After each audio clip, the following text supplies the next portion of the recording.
What's up mga ka-basics? Welcome to my channel. Panibagong tutorial na naman tayo. This time, tuturuan ko kayo kung paano tugtugin yung kantang If by River Maya. Bali sa kantang ito, 4 na chords lang ang kailangan nyong tandaan at pag-aralan. Ito yung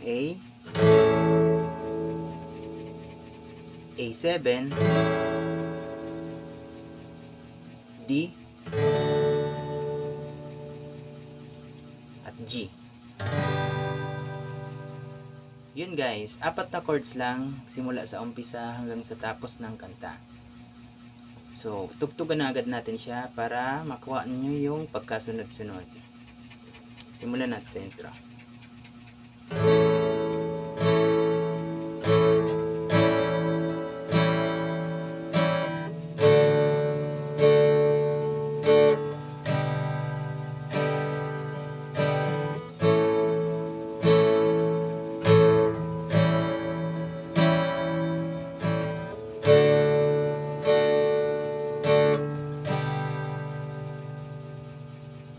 Verse 1.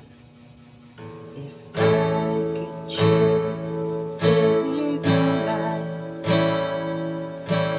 there'd be no waves to sail. If I could choose to hold your hand, there'd be no words to say. Chorus 1. Without thought, without fight, live the things that say to weaken us. Without fear, without light, let the magic turn your life around.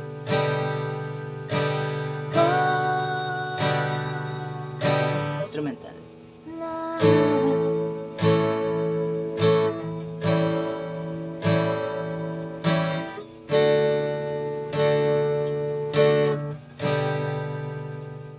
And then, after ng instrumental, papasok na kayo sa verse 2. Pero this time, iibahin nyo na yung strumming pattern. Hindi na siya yung katulad sa verse 1 na puro lang siya down. Iibahin nyo na yung strumming pattern pagdating dito sa verse 2. So, ito yung magiging strumming pattern. If I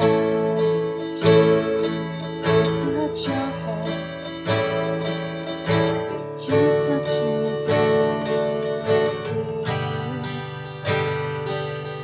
If you choose to stay with me, I'd spend my life with you.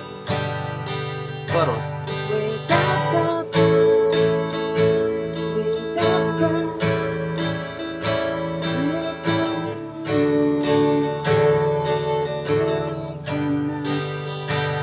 Without fear, live your life.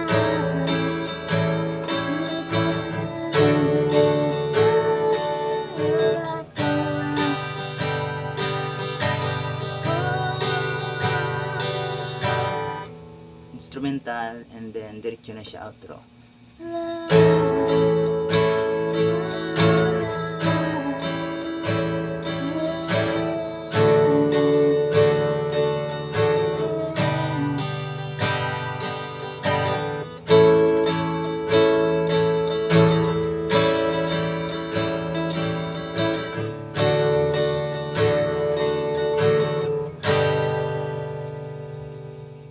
Sana'y nagustuhan nyo ang tutorial natin ito. Huwag kalimutang mag-subscribe at mag-hit ng notification bell para laging updated sa aking mga videos na i-upload. Thank you for watching. Bye!